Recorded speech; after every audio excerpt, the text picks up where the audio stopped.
एक बार फिर जांच के घेरे में वुहान का वायरोलॉजी लैब। ये वुहान का वही लैब है जिसे पूरी दुनिया में कोरोना महामारी के संकट के जड़ के रूप में देखा जा रहा है और अमेरिकी जांच एजेंसी इसी जड़ तक पहुंचने की कोशिश कर रही है।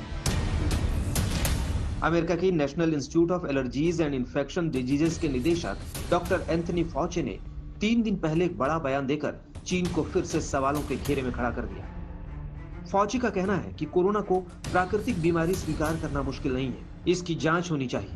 उन्होंने ये भी कहा कि इस बात की जांच होनी बाकी है कि चीन में ऐसा क्या हुआ जिससे कोरोना वायरस आया। I am not convinced about that. I think that we should continue to investigate what went on in China until we find out to the best of our ability exactly what happened. Certainly, the people who've investigated say it likely was the emergence from an animal reservoir that then infected individuals, but it could have been something else. इससे पहले doctor Fauci ने इस theory को खारिज कर दिया था कि कोरोना वायरस चीनी वायरस से आया है।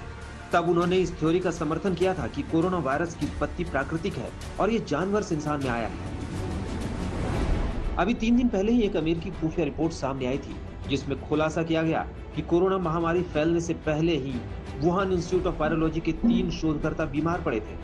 रिपोर्ट के मुताबिक ये रिसर्चर नवंबर 2019 में बीमार पड़े थे और उन्हें अस्पताल में भर्ती भी कराना पड़ा था। इस खुफिया रिपोर्ट में एक बार फिर से उस दावे ने जोर पकड़ा कि हो न हो कोरोना महामारी वुहान लैब से ही फैली है। हालांकि चीन ने तुरंत इस रिपोर्ट को खारिज कर दिया। चीन लगातार इससे इनकार करते आ रहा है। चीन ने अमेरिका के इस रिपोर्ट को खारिज कर दिया है और इस रिपोर्ट के मुताबिक जो नया खुलासा हुआ है वो ये है कि कोरोना वायरस के महामारी के फैलने से कई महीने पहले 3 रिसर्चर्स बीमार हो गए थे।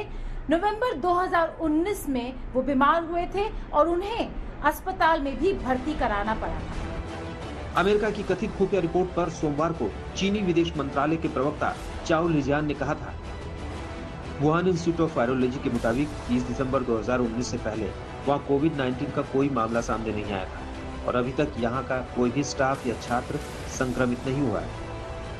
武汉病毒研究所已于今年3月23日发布了相关声明。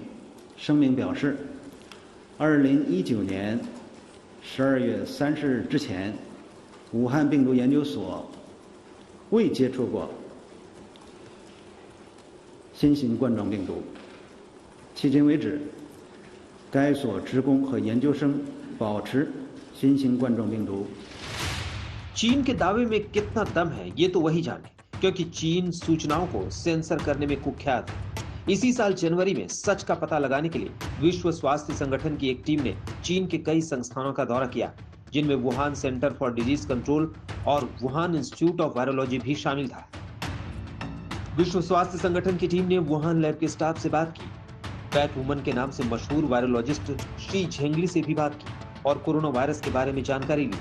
इस टीम में शामिल विशेषज्ञ पीटर डेजार्ट इस थ्योरी को खारिज करते हैं कि वायरस इस इंस्टीट्यूट के लैब से लीक हुआ होगा। WHO की इस रिपोर्ट में कहा गया है कि कोरोना वायरस चमगादड़ के शरीर से निकला। चमगादड़ से निकला कोरोना वायरस किसी दूसरे जानवर के जरिए इंसान के शरीर में पहुंचा। जांच टीम ने अपनी बात में इस थ्योरी को खारिज कर दिया है कि वुहान लैब से दुर्घटनावश वायरस लीक हुआ होगा। रिपोर्ट में इस पर और जांच की बात कही गई है, लेकिन साथ ही ये भी कहा गया है कि लैब लीक की थ्योरी की जांच की जरूरत नहीं लगती। I've been critical of them, in particular the idea that there was an engineered virus. There's no evidence of that, and I think that's not changed at all. Then the idea of a lab leak, I've been very critical of that because I've worked for 15 years with the very lab that it was supposed to have leaked from, and I know the protocols that they've used for that work, and I know the strategy, and it just did not pan out. There was no logical reason for them to be doing any of the things that were sort of put into those hypotheses. लेकिन इस report को America और Britain जैसे देश खारिज कर चुके हैं। इनका कहना है कि विश्व स्वास्थ्य संगठन ने चीन को बचा लिया। WHO पर पिछले साल भी चीन के प्रति नरमी का आरोप लगा था और ट्रंप ने संस्था की आर्थिक मदद रोक दी थी। दरअसल विश्व स्वास्थ्य संगठन की रिपोर्ट में झोल की कई वजह हैं। WHO की रिपोर्ट में इस बात का भी जिक्र नहीं है कि चीन ने WHO टीम को कितनी जानकारी मुहैया कराई, उनकी पहुंच कहां तक थी। ये रिपोर्ट दुनिया भर के 17 उन वैज्ञानिकों ने लिखी है जो WHO की टीम में शामिल थे। इसके अलावा 17 चीनी वैज्ञानिक भी रिपोर्ट लिखने के काम में शामिल थे। चीन के जो वैज्ञानिक इस जांच से जुड़े थे, उनमें से ज्यादातर या तो सरकारी पदों पर हैं या फिर सरकार संचालित संस्थाओं में कार्यरत हैं। ऐसे में इस रिपोर्ट पर सवाल उठना स्वाभाविक है। दिल्ली से गीता मोहन के साथ आज तक ब्यूरो।